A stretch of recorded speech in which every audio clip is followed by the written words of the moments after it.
Bapak Ibu, saya ingin cerita sedikit dengan JJ Pro ya. Semoga kita selalu sehat sejahtera, diberkati Tuhan. Ada 4 fase di dalam kehidupan.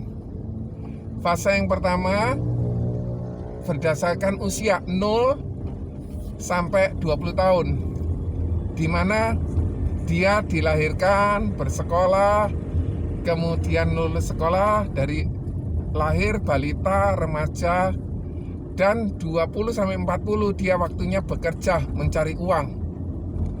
Dia mengumpulkan atau sedang ibaratnya kayak nyicil rumah, nyicil kendaraan, membiayai biaya-biaya, bahkan dia juga bakal punya anak juga.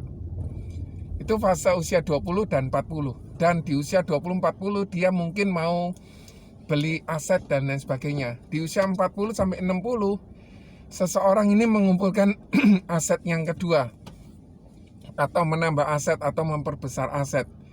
Di samping itu juga dia harus juga mempersiapkan usia 60-80 di usia pensiun. Itu yang keempat.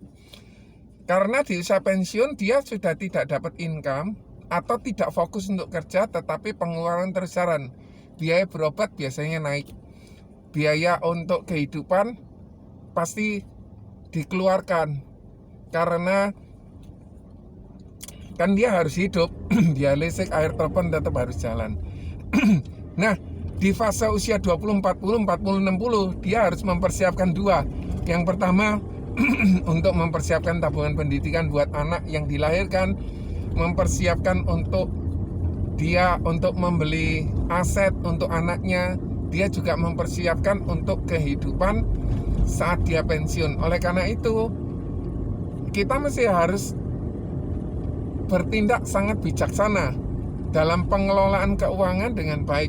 Jadi kita tidak habiskan, hamburkan dalam waktu dekat kita dapat income dihabiskan, tidak seperti itu, tapi harus ada yang disimpan.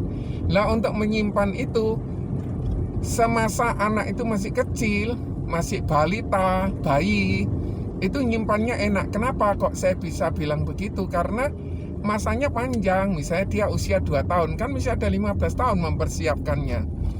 Kalau misalnya dia nyimpen 1 juta per bulan, setahunnya berarti 12 juta. Kalau 15 tahun berarti dia nyimpen 150 juta. Jadi kan 12 juta kali 15.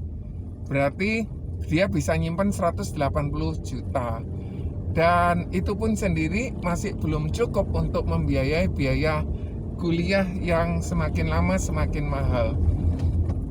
Jadi itulah fenomena kehidupan yang harus kita atur, kita persiapkan dengan baik. Kita merencanakan kehidupan lebih baik supaya apa? Supaya kehidupan kita teratur dan kita tidak mengalami kesulitan keuangan, kita tidak mengalami